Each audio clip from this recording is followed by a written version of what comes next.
Hello and welcome. I am Thomas Porteous and you are watching The World Report. Let's take a look at some of the top headlines. The US backs Russia at the United Nations, voting against condemning Russia for starting the Ukraine war. President Donald Trump meets Macron in Washington and says the conflict could end within weeks. Hamas says it will move on with Gaza ceasefire until talks. Israeli releases Palestinian prisoners. This comes as Israel expands operations in the West Bank, deploying IDF tanks for the first time in decades. South Korea's court set to hear closing statement in Yoon Suk-yeol's impeachment trial. This comes after his short-lived declaration of martial law in December.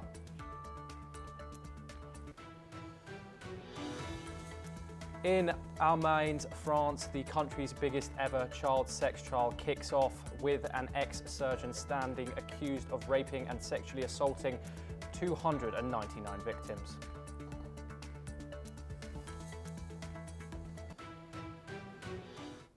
In recent developments from the Middle East, Hamas has now stated that they will not abide by the ceasefire unless Israel releases 620 Palestinian prisoners who were scheduled to be freed last Saturday. Hamas official Basem Naim also said that Israeli Prime Minister Benjamin Netanyahu is intentionally sabotaging the Gaza ceasefire agreement, which looks more fragile than ever. Meanwhile, the United Nations has stated that they are gravely concerned about rising violence in the West Bank. Israeli Defense Minister Katz said the latest raid across the West Bank was expanding and that troops would remain in the area's urban hotspots for the coming year. For more on this discussion, we are joined by Yeshaya Rosenman, Project Director at Israel India Matri Project, located in Israel, and we're also joined by Ali M. Abushbak, independent Palestinian researcher. Thank you very much for joining us. Ali M. Abushbak, I wanted to come to you first. Hamas says this ceasefire cannot move forward until Israel releases these Palestinian prisoners. Could you elaborate why this prisoner release is such a pivotal condition for Hamas, and is there any room for negotiations in this? Thank you for having me, but let me first highlight that the people in Gaza are anticipation the escalation of the threat with the conscious about the fragile ceasefire between Hamas and Israel. Hamas, it seems that they are acting as a stop-in about releasing, and Israel must be commitment for their obligation according to the signed agreement ceasefire between them. The 600 plus Palestinian prisoners, they are supposed to release last week, the beginning of this week, but unfortunately Benjamin Netanyahu, he suspended the deal or the operation, the progress of releasing this prisoner. In my opinion, that it will not be a huge case since Hamas showing their relying on the strategy of self-control about the Israeli violation on the ground. Yeshaya Rosenman, can I have your thoughts, please? Is there any scope for negotiation on these prisoner releases in order to achieve this lasting ceasefire? Hi, thank you for having me. As to the stage one of the hostage deal, yes, I think there is hope that what has already been signed upon will happen. The outrage in Israel is over the despicable display of babies' coffins being paraded around in front of Gazan children and in parades with large crowds. This is not acceptable in any prisoner exchange anywhere in the world, and there's no reason why it should be accepted here. So Israel demanded that these displays stop, and they are, in the meanwhile, not releasing the Palestinian prisoners until they have confirmation from Hamas that it will stop. But yes, I think the first stage can very well happen. The question is what is beyond that, because the second stage is far more difficult, given that the end game of both sides is incompatible. Israel wants all the hostages released, whereas Hamas wants to remain in power. And once they release the last hostages, that is their last human shield, and nothing will stop Israel from resuming the war and toppling Hamas's regime. Yes, Ali M. Abushbak, I wanted to move on now, and so Hamas officials have accused Benjamin Netanyahu, Prime Minister of Israel, of deliberately disrupting the ceasefire deal. From a Palestinian perspective, what specific actions or policies do you believe are preventing progress towards a lasting ceasefire agreement?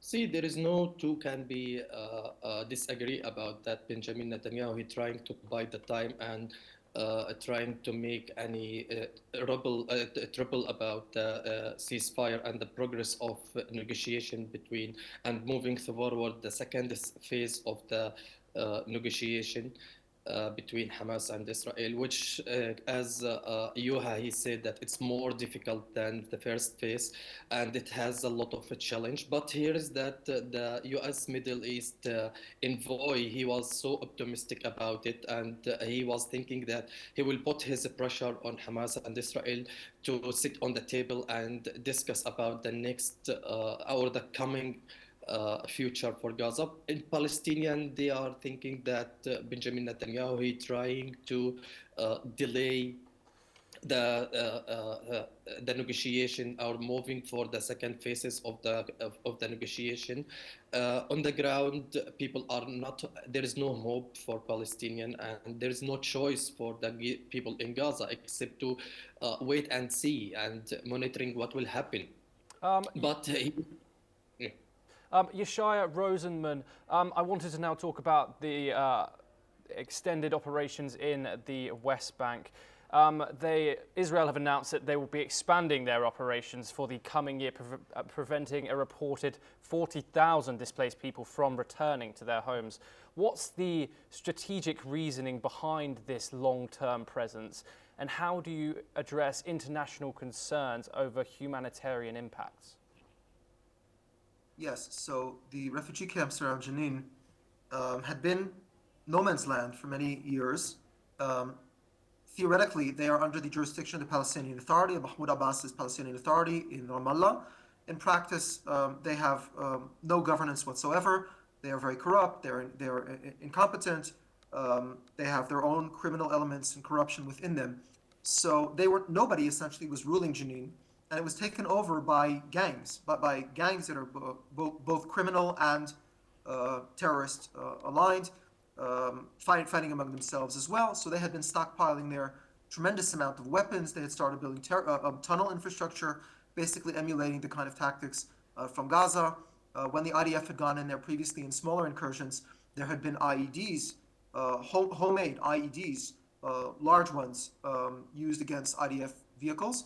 So the place has just become a powder keg, both of criminal activity and terrorist activity. It should be said, for example, that the weapons produced there are also used within Israel among Arab citizens of Israel, who are 20% of the Israeli population. And the murder rate among Arab Israeli population is 3 times that as of the Jewish population. So it was an unmanageable powder keg. And the IDF has decided finally, and this is long overdue, to take it apart. Why it will take a year or not, I don't know. I don't know what the long-term objectives are beyond removing the weapons, arresting whoever has to be arrested, and the basic question remains of who will actually govern that place. The only clear thing that I can say about staying there a year is that the IDF will govern it for a year, and some governance is better than none. But beyond that, I'm not sure. Ali M. Abushbak, Islamic Jihad, a Palestinian group, alleges that these Israeli tank deployments are part of plans to annex the West Bank by force. How widespread is that belief among Palestinian factions, and does it influence unified or divergent strategies among these groups? Well, this is the first time since 2002 and when Israel carried out the operation of defensive shield in West Bank that Israeli tank on the ground invaded the West Bank. I guess that the Palestinian resistance in Jenin and all the West Bank is not that much developed like that in Gaza, and they don't have the advanced weapon in West Bank. They are since they are limited, and since that there is a continuous Israeli operation and arresting from the Israeli troop in West Bank. So in my opinion, this invasion or this operation in West Bank, particularly in Jenin, Benjamin Netanyahu, he's trying to move the version of Gaza to Jenin and in West Bank, since no one can read his mind and no one knows what's the purpose of this step from Benjamin Netanyahu. But the thing is, everyone everyone confirmed that Benjamin Netanyahu is trying to make the Israeli far right wing satisfy with his policy against the Palestinian on the ground. But what is saying Islamic Jihad, because Islamic Jihad in Jenin, it's more popular and has a little bit of support from the Palestinian resistance. However, in my opinion, this is just only a try from Benjamin Netanyahu to buy the time in West Bank. Yeshaya Rosenman, with tensions running high and trust between parties at a very low point, is the Israeli government open to diplomatic initiatives or maybe a further third-party mediation that could jumpstart broader peace negotiations? I think the question that is on people's minds is the day after in Gaza, who will rule the place, since we don't want Hamas ruling the place, the possibility of relocating Gazan population that Trump had mentioned, those kind of plans. The day after, peace negotiations based on the two-state formula has no support in Israel, in Israeli government. It is an opinion that is off the table for the foreseeable future. Yeshaya Rosenman and Ali M. Abushbak, thank you very much for joining us. We continue to bring you more news updates. The much-awaited meeting between French President Emmanuel Macron and US President Donald Trump took place in Washington. The duo discussed the negotiations in the Russia-Ukraine war. Ukrainian ally Macron called the talks feasible, referring to Trump's return at White House a game changer. He insisted that any peace talks should be backed by a security guarantee for Ukraine. On the other hand, Trump reiterated that Europe should shoulder cost and burden of any peacekeeping deal in Ukraine. Macron had hoped to use his years-long interpersonal relationship with Trump to press Europe and Ukraine's case. Towards the end, leaders have hinted at the war ending in the next few weeks. For more on this discussion, we are joined by Keith Vaz, chairman of the Integration Foundation located in London. Keith, I wanted to ask you, how significant is the difference between President Trump's call for an immediate ceasefire and President Macron's emphasis on safeguarding Ukrainian sovereignty? Good morning, Thomas. I think it's been a very significant meeting. They've obviously got a very special relationship. There's a bit of a bromance going on, lots of touching of knees, hands, hugging. Macron is very, very good at this. If you look at his the way in which he deals with other world leaders, he's knows exactly how to deal with the situation. And he has this special relationship with Trump to such an extent, in the middle of the discussion, he was able to touch Trump on the knee. Trump stopped speaking, and Macron explains that, in fact, Europe has not been giving loans to Ukraine. They've been giving real cash, I think he said. Yes.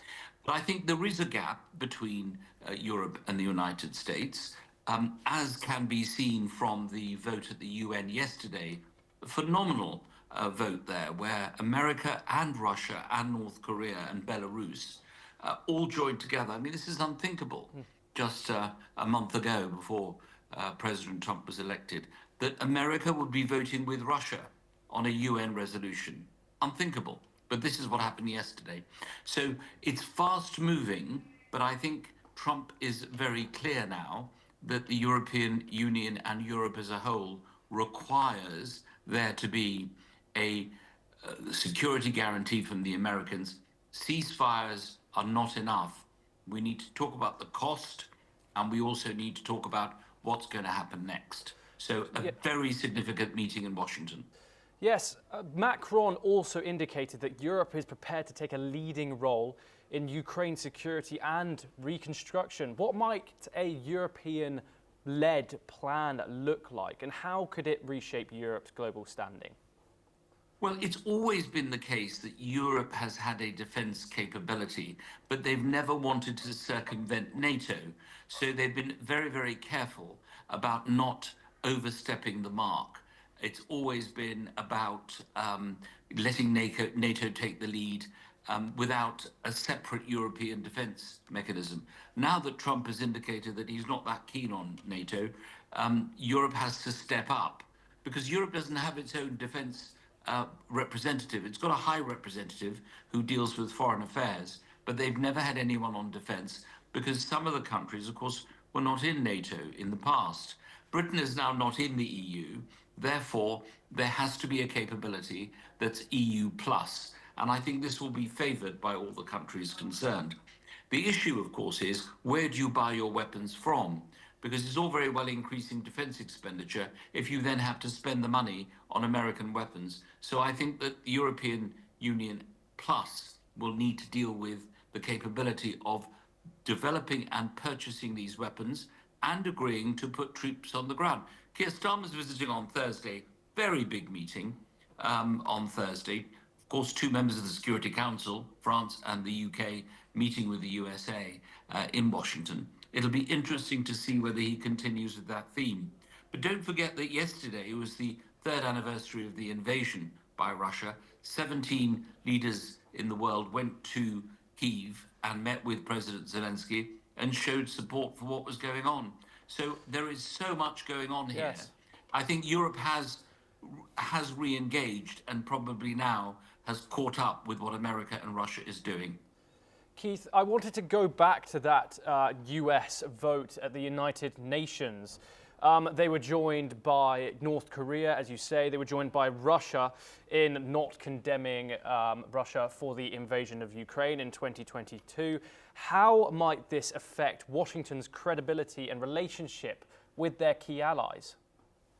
It's pretty shocking that America and Britain should vote on different sides. Normally, for example, if there's an Israeli motion, a motion about the Middle East, the UK would abstain.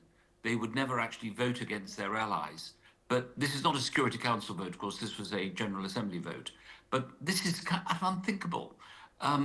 So, number one enemy was Russia. Now, here is the United States voting with Russia. There's no kind of explanation given. It's interesting when President Trump was asked about this at the Oval Office, he said, I'll give an explanation later. It was the right thing to do and all that kind of stuff. But why was it the right thing to do?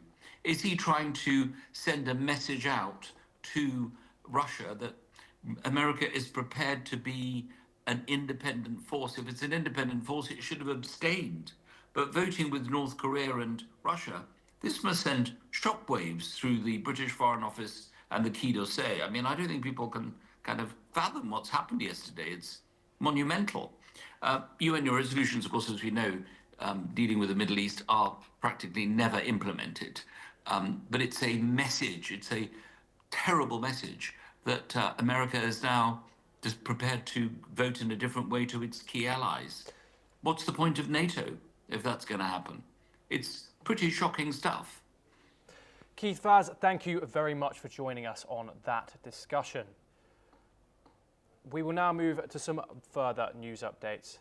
South Korea's former president Yoon Suk Yeol faces final impeachment proceedings over his martial law declaration. His defense argues it was within his constitutional powers. Yoon also jailed on insurrection charges, and polls show strong public support for his removal, with a verdict expected. Let's have a look at the report. South Korea's ousted President Yoon Suk Yeol will make a closing statement in his impeachment trial before 8 judges on Tuesday, with a verdict expected in mid-March. The trial centers on his short-lived martial law declaration in December and if upheld, he will be removed from office, forcing a presidential election within 60 days. Much of the impeachment trial focused on whether Yoon violated the constitution by declaring martial law without proper justification, as it is typically reserved for national emergencies or wartime. Yoon argues he did not intend to impose full military rule and only sought to address opposition abuse. However, Parliament claims his judgment was compromised, and if reinstated, he could repeat such actions. Yoon is also facing criminal charges related to the martial law declaration. Bureau Report NewsX. Now let's take a look at some news updates from the world of business. Tesla has begun offering advanced self-driving functions in China, including an autopilot on city streets and driver attention detection. This update follows years of regulatory hurdles in the world's largest auto market. The move comes as Tesla faces stiff competition from local rival BYD, which is expanding its own autonomous technology. The world's largest nature conservation conference has restarted in Rome after collapsing last year. Talks broke down over funding disagreements between rich and developing nations. Countries are negotiating how to meet a $200 billion every year pledge for biodiversity by 2030. Global political tensions and financial conflicts continue to stall progress. South Korea's central bank has cut interest rates and revised its annual growth forecast downward. This signals mounting concerns over the nation's economic stability. The decision comes amid ongoing global economic pressures, including the impact of US tariffs and the lingering effects of President Yoon Suk Yeol's brief declaration of martial law last year. The rate cut aims to stimulate domestic demand and mitigate slowing growth as South Korea grapples with weakened exports and rising geopolitical tensions. Amazon-backed Anthropic has launched its smartest AI model, Claude 3.7 Sonnet. This is alongside a digital agent called Claude Code, designed for software developers. Claude Code can edit files, run tests, and handle complex coding tasks, aiming to compete with OpenAI's largest innovations. This move highlights the intensifying AI race as companies push for faster, more capable tools. Germany's DAX index rose 0.6% after Friedrich Merz's Conservatives won the national election, raising hopes for economic recovery. European defense stocks gained, but market uncertainty remains over Donald Trump's tariff plans. Meanwhile, the euro strengthened and Just Eat takeaway shares soared over a takeover offer. Apple announced a $500 billion investment in the US over the next 4 years, creating 20,000 jobs focused on AI, R&D, and manufacturing.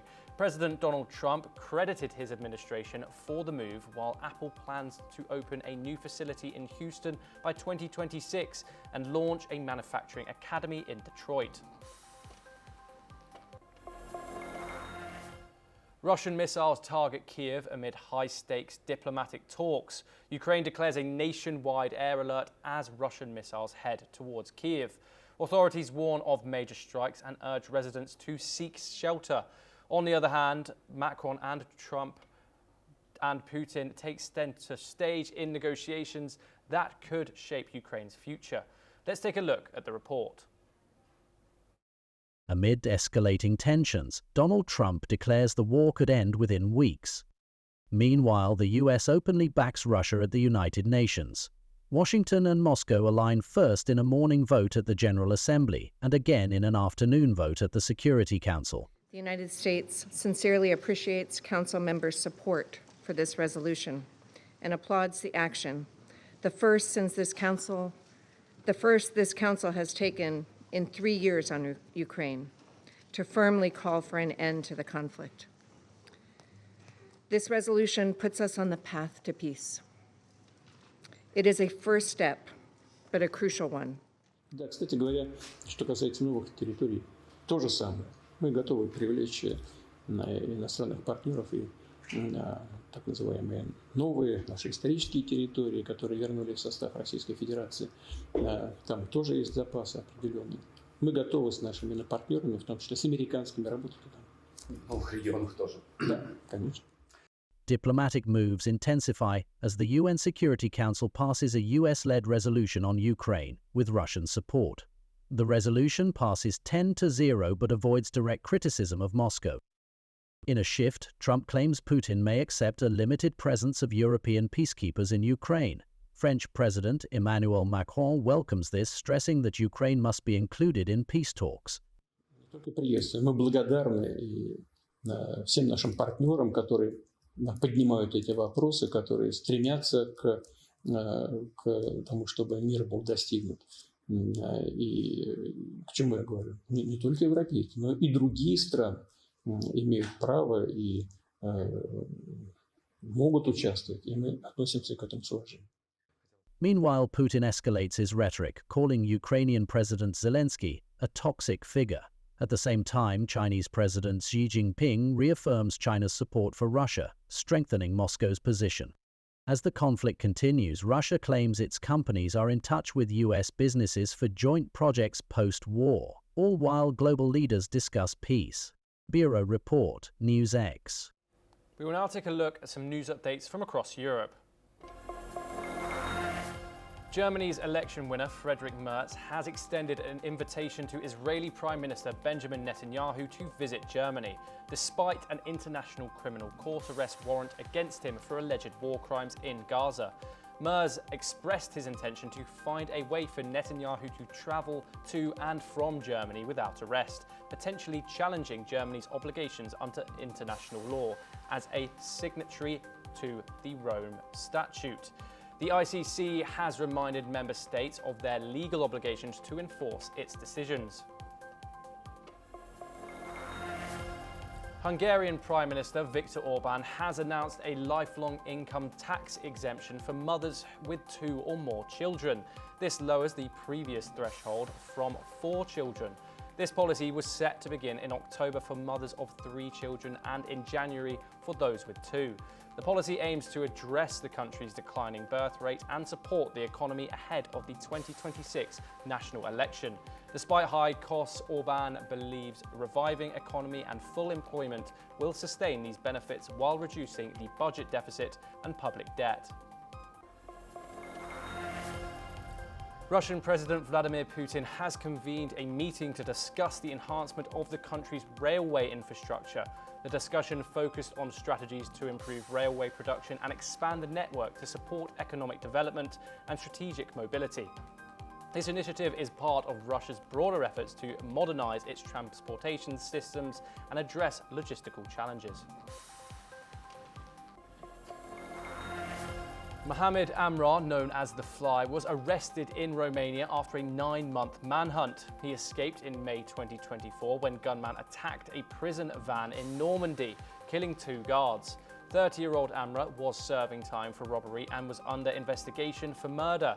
Authorities believe he was planning plastic surgery to hide his identity. The attack was linked to the Black Mafia family, a violent gang involved in drug trafficking. At least 24 of them have been arrested. French officials praised his capture. Amrar will be extradited back to France. A Russian military court has sentenced a man to 16 years in prison for providing Ukraine with data on a military site near Moscow. This sentence is part of a series of similar cases where individuals have received lengthy prison terms for alleged espionage activities. For instance, in November of 2024, engineer Danil Makathertov was sentenced to 16 years for sharing military information with Ukrainian intelligence. And this is all we have time for. We will continue to bring you more international news updates.